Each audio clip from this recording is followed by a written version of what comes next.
Welcome to the Steep Downfall with Whitney Rosenfeld, Olivia Maris, Alexis Aradarian. In the following presentation, we will be showing you an object moving down an incline due to gravity.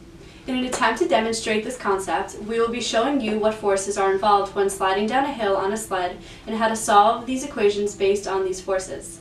Well, if you're ready, we present to you the snowless experiment.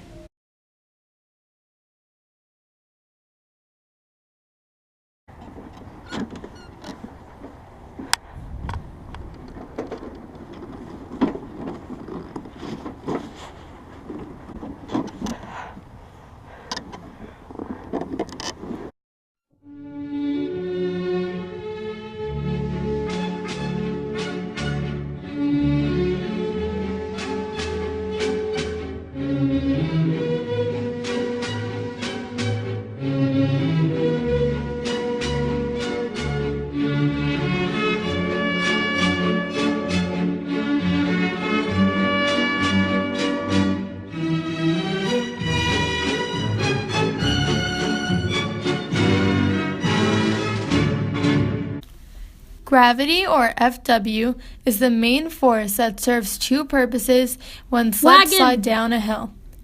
These purposes include pulling the sled perpendicular so the sled keeps in contact with the hill,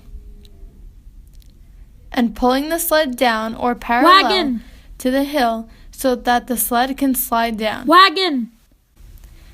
As you can see, gravity is broken down into two components, an X or a Y, aka perpendicular or parallel. When Olivia slides down a hill, a perpendicular force is pulling on the sled to keep her in contact with the hill so she is not suspended in the air. Additionally, a parallel force is pulling on the sled and Olivia so she can easily slide down the hill.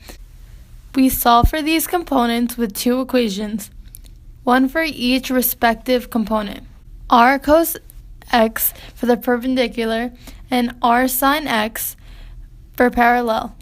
For example, if Olivia is sliding down the hill on a 150 Newton sled at an angle of 60 degrees, her perpendicular and parallel components would equal 75 newtons and 130 newtons respectively.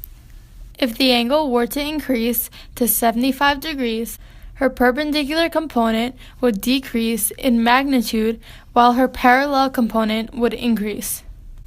Since Olivia is sliding down the hill, there is no specific applied force.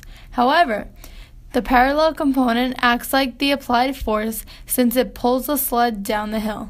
If velocity were to be constant, thus causing the net force to equal 0 newtons, the parallel force would be equal but opposite to the frictional force on Olivia and her sled. If Olivia had a positive acceleration, which she does, her net force would not equal 0, causing her parallel component to be larger than her frictional force, allowing her to easily glide down the hill.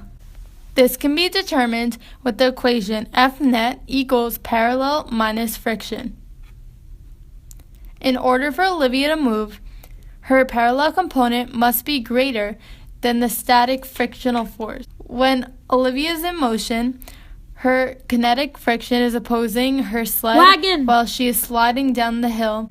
Get this, the normal force or support force from the hill is pushing on the sled, causing the normal force to be equal and opposite to the perpendicular force.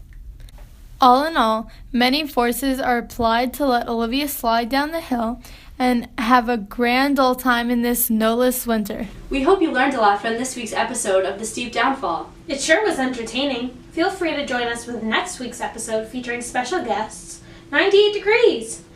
See you then!